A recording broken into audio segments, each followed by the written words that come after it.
Okay, for the August Lesser Game of the Month, we're going to be checking out Super Mario Land. Now, this game is the Mario game that you don't really hear about.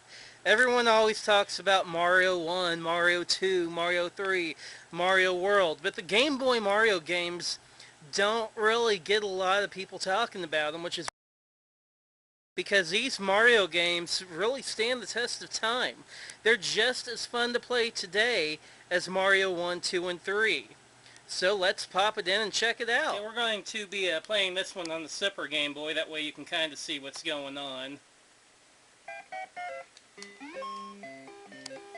But as you can see, it starts out kind of like a Mario game. It's recognizable. There's minor differences. There seems to be some minor sprite glitching. But overall, for a first generation Game Boy game, it looks really good.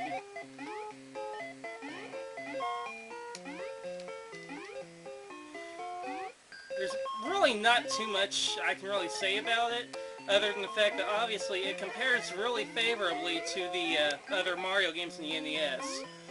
One mistake that I did think that they made was with the fireballs. You gotta really aim perfectly, otherwise you're gonna have to wait for it to bounce around and off the screen, especially if you're in like a dungeon level, for you to get another shot at the baddie. Because they don't really bounce along the ground, but they bounce at an angle. You can see what I'm doing there.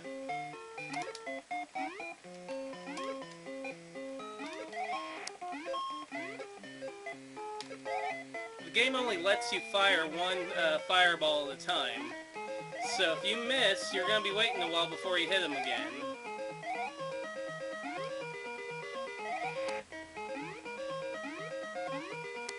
I always did like the invincibility music in this one.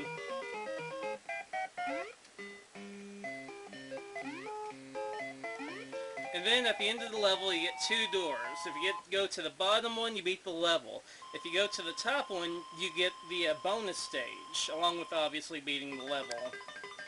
So you got Mario and the letter blinking real fast. Just hit your B button, and you walk across and get the item.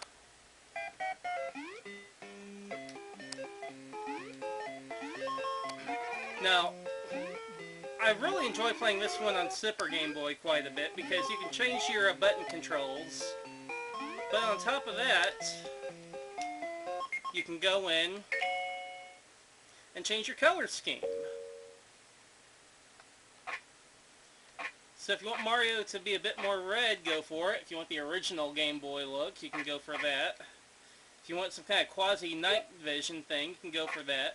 There's just tons of little color options in here that you can go through to make the game look any real way you want. It comes in handy for some games, and some games that support the Super Game Boy have a special color palette just for the Super Game Boy.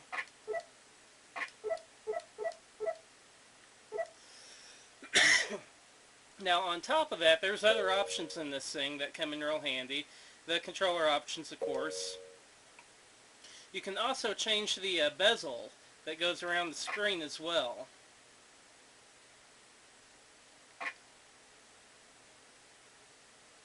That may not be a real big thing to some people, but I think it's a nice little addition. And you can actually create your own bezel on here. Then you can actually pick something that might be a little bit more fitting to the game.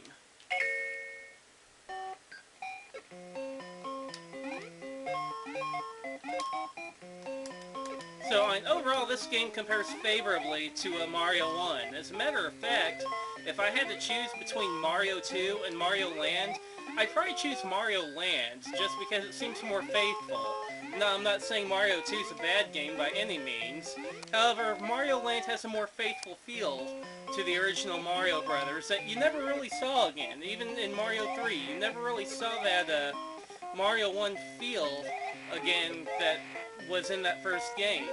And this game's really the only game that replicates it. Mario Land 2 has a feel to it that's kind of more like Mario 3.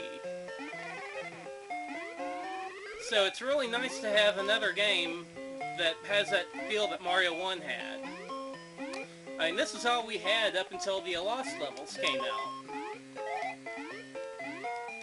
Well, as I said, I really didn't have much bonus stuff to say about this game for the most part.